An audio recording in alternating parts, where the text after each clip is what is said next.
Good evening, sir. Thank you for being a part of this Being IFS initiative. Here in this initiative, we interview people associated with wildlife and conservation, sir. So we wanted to know your opinions on some of aspects, especially related to man-animal conflict. Sir, first of all, man-animal conflict, increasing cases. Do you think it is a success of conservation? Yeah, first of all, I'd like to thank the professionals for taking this initiative forward. And regarding the question, uh, man-animal conflict, if you see, it has been there from ages. It's not a new concept as such. And partly because, if you can say, for example, if you can take the example of Karnataka itself, see, in elephant population, in the 90s, it was around probably 5,000 something, 5,500 odd elephants were there. And the population during that, like human population was around 4 crores or something. Yes. And now, if you see the elephant population, we are the highest in Karnataka in the entire country. Yes. 6,047 elephants are here. Yes, sir. And population, if you see, we are almost reaching 7 crore. Yes, sir. So, meaning that the human population has exponentially increased. Yes, sir. Whereas the animal population has increased, it's not that it is not increased at all. So, conservation, of course, we have protected large number of animals from being into extinction, and that's our job. We have been doing a good job, and we have seen the increase in both large mammals as well as cats, big cats, everything. But the major cause, I would say, is because of the change in land use pattern. Of course, because of the population increase, and as we go across, and I see probably in the near future as well, this trend is going to increase. Yes. Because the land use pattern has changed. Earlier, people used to do like lesser of cash crops, Okay. and they used to leave their lands fallow near the forest area. But now, even every inch of land, just near the boundary also, we are having like huge cash crops. Yes. And because of the land use pattern, Yes. and because of those cash crops, Yes. we are seeing a lot of human-animal conflict. Is Yes. what my opinion is. Yes, sir. Incredible work actually Karnataka has been doing, especially in conservation of elephants and tigers. Sir, when it comes to human-animal conflict, it is only the large mammals that comes into public there. Why not the smaller mammals like pigs, which actually end up causing more damage in terms of volume? Why is it only the elephants or the tigers that come into public notice? To answer this question specifically, if you see, elephants do cause a huge number of damage. It's Yes. not that only wild boars or wild pigs used to cause damage. Yeah, of course, wild boars also do cause damage. But the human casualty Yes, sir. and the human injury is Yes. more prone in big mammals, elephant conflict, especially human elephant conflict. Okay. So that's why we are getting a major attention drawn towards elephants and other such big mammals. So you being the hotbed of this entire thing, the Hassan Kodagu region, you being the DFO of Kodagu region, what is going wrong and what is going right in this region? Why is there so much conflict in that region? So basically, to answer this question, we have a Hassan Kodagu. We should take it as a landscape. We should go in a landscape approach to for any sort of conservation efforts that we want to do. Yes, sir. So as we are aware, Kodagu is flanked by like wildlife sanctuaries and national park. Like tiger reserves also. We have Nagarole Tiger Reserve, and we have 3 sanctuaries, wildlife sanctuaries: Brahmagiri, Talakaveri, Pushpagiri Wildlife Sanctuary. Yes, sir. And Kodagu predominantly is a coffee landscape. More than 20% of coffee which India is producing is from this landscapes only. Yes. So similar in Hassan also we have similar landscape. But the problem in Hassan is that forest area is in a very limited space, and it's completely fragmented. Yes, sir. And the contiguous forest patch is towards the eastern side of Hassan, Yes, sir. where we have contiguous forest patch, but elephants don't venture there. Of course, there's a small population which is residing there, Yes. but the major elephant population which is residing in Hassan, they completely reside in all the coffee estates. Okay. This is because of the migratory pattern from Kodagu to Hassan.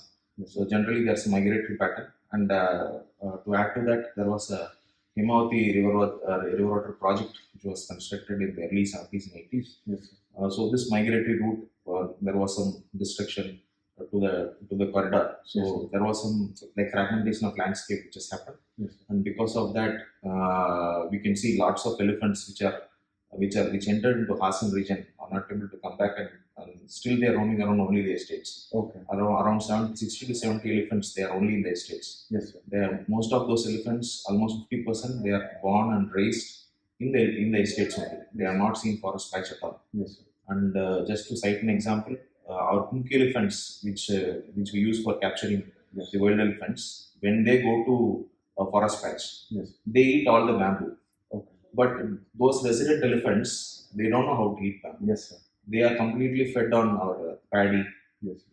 banana, Yes, sir. and coffee to some extent as well. So that is the like change of dietary pattern of elephants in that particular landscape. Yes. So if you want to solve, or if you want to mitigate, Yes. we'll have to take it as a landscape approach. Yes. We need to consider Hassan and Kodagu as the same unit, Yes. and we'll have to plan accordingly. Okay. Yes, sir. Sir, Kodagu as a state faces intense pressure because of tourism. There are a lot of linear infrastructure proposals that are on it. So, what is the challenge for conservation now, sir? As such, Kodagu, we are facing lots of issue, but now the government policy also has changed regarding tourism. You were asking, so it's all eco-based tourism, and there was a proposal to have railway line for Kodagu also. Yes, sir.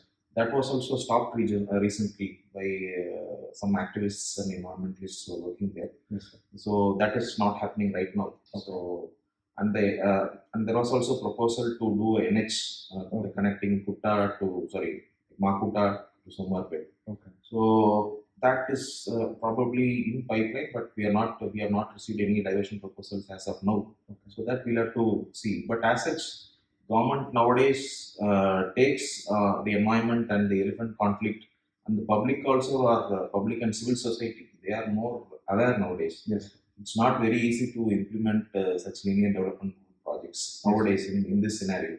So I think government is also taking steps to mitigate or to avoid such developmental projects in those areas. Wonderful, sir. Sir, some of your measures like rapid response teams, anti-depreciation camps have been commendable when it comes to controlling the conflict. Can you speak something about them, sir? Yeah. So basically, when we enter the field, the first thing that we want to have is the confidence from the public and the immediate response that we need to we need the presence of the department whenever a conflict or issue happens. Yes.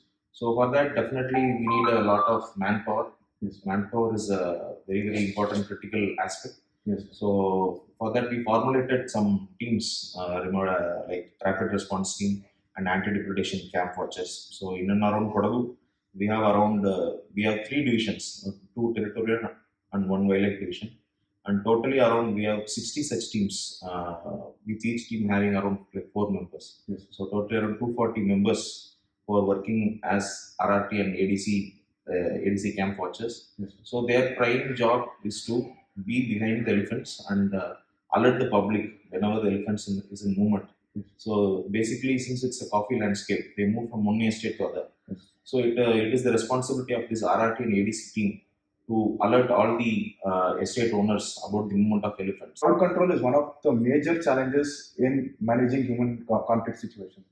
So, what can we do better about it, sir? See, regarding crowd management, we should accept the fact that forest department is not trained to do such crowd management. Yes, sir. We are not trained in a way to manage the crowd. Yes, sir. So definitely we'll have to take the help of police. Yes. So we'll have to have a personal rapport with the police department. Sir, when it comes to interventionist techniques like capturing matriarch, radio collaring, there will be a lot of challenges, it may also impact the herd and the animal. So, what are your observations in that, sir? So as I was talking about the RRT and ADC teams that we have deployed, basically it was based on the request of the public that we have deployed these personnels. Yes. But what happened, we got feedback from public saying that the response time is very less, saying that meaning everyone knows that the elephant is there, only then the RRTs and the ADC could rush to the spot, but they don't have the prior knowledge. Okay. About the elephants. It was all manual. Yes. So what we had planned was we had radio colored matriarchs, as you know. Elephant is a matriarchal animal, and Yes. it is headed by a female. Yes, sir. And that entire herd follows the female. Yes. So if we wanted to know the movement of the entire herd, Yes. then we'll have to, if we can ready color the female matriarch, Yes. then we will be able to know the movement of the entire herd as well. So we radio color that animal. Probably in Kodagu, we have currently 10 female matriarchs which we have radio colored. Okay. And each and every group comprises of 10 to 15 elephants in a particular herd. Yes. So probably we have the location of around 150 elephants Yes. currently in our database, Okay. and we can monitor the movement of these elephant of these herds with help of an app also, and we have WhatsApp messages which we get on a near real time basis. Okay. So because of this initiative, we were able to know the presence of elephant before like public knows. Okay. Sir, coming back to compensation, timely and adequate compensation increased tolerance among public. So, what is the scene in Karnataka, at least in Kodagu region? Yeah, very promptly asked question. So, as you said, timely dispersal of compensation solves almost your 50% of your problem. Yes. So, the Karnataka Forest Department recently, two years back, Yes. we had made a system called e-Parihara. Okay. So, this is a simple, very basic app which is being deployed at the field level, right from the forest guard to the PCCF. Okay. Everyone has this app, okay. And we have a base application also. Okay. So what it does is that immediately after an incident happens, the forest guard or a DRFO, Deputy Range Forest Officer, he'll go record the what are the damages that's been caused, okay. And immediately we will take the photo of the applicant. Yes. We'll take all the original documents of the applicant like Aadhaar, PAN, etc. Yes. And we'll take the pictures of the damage location also. Okay. We'll geotag it. Okay. And immediately on entering the damage, yes, immediately you will get to know the cost. Okay. You'll be able to assess the cost immediately. Okay. And that is also shown to the applicant. Yes. And the applicant's mobile number is taken. And that once the application is processed from the DRFO's location, message goes to application. Yes. Applicant. So immediately after DRFO, then it comes to RFO, then to ACF, then to DFO. So DFO will finally sign and send it across to head office. Okay. So since this process is streamlined now, okay, as on date we know what is the pending payment which we need to give to public. Okay. So we are able to convince the government also, okay, that we have so many like pending payments to be done. So government is also convinced, and they are releasing payments on a real time basis, not a nearly real time basis. And in the future of this, we are also planning to integrate it with the treasury system. Okay. Where immediately after the DFO approves the payments at e-Parihara, yes, it will be linked to the treasury, and as a direct benefit transfer, it directly goes to the account of the applicant. So that is in pipeline. Probably in this year, okay, we are planning to do. Hopefully in by 23-24 financial, we will be able to do that. So with this, then we'll be able to do it on a real time basis. Immediately if there's a damage, within 1 or 2 days, we'll be able to receive the claim. Wonderful, sir. I think it will help build the rapport with the forest department also.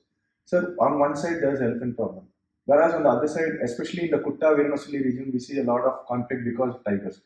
A year ago, some laborers were killed. Again, yesterday there's been a conflict situation. So, what is the problem here, sir? Like, why are tigers moving out of Nagarole? Yeah. So basically, to speak of Nagarole, as everyone knows, it's one of the dense tiger areas that we have in the country. Yes, we have around 850 square kilometers of area. Yes. 850 square kilometers of area. In the last survey, in the last tiger census, we had around 150, I think, if I'm not wrong. So this is one of the highly packed, dense tiger reserve area that we have. Yes. So because of such density and it's a small area, yes, there are lots of spillover population which is coming out. Say for example, as everyone knows, tiger is a territorial animal. Yes. And old age tigers, which are about 10 to 12 years, they are being thrown out by the new young cubs, young adults, like sub-adults.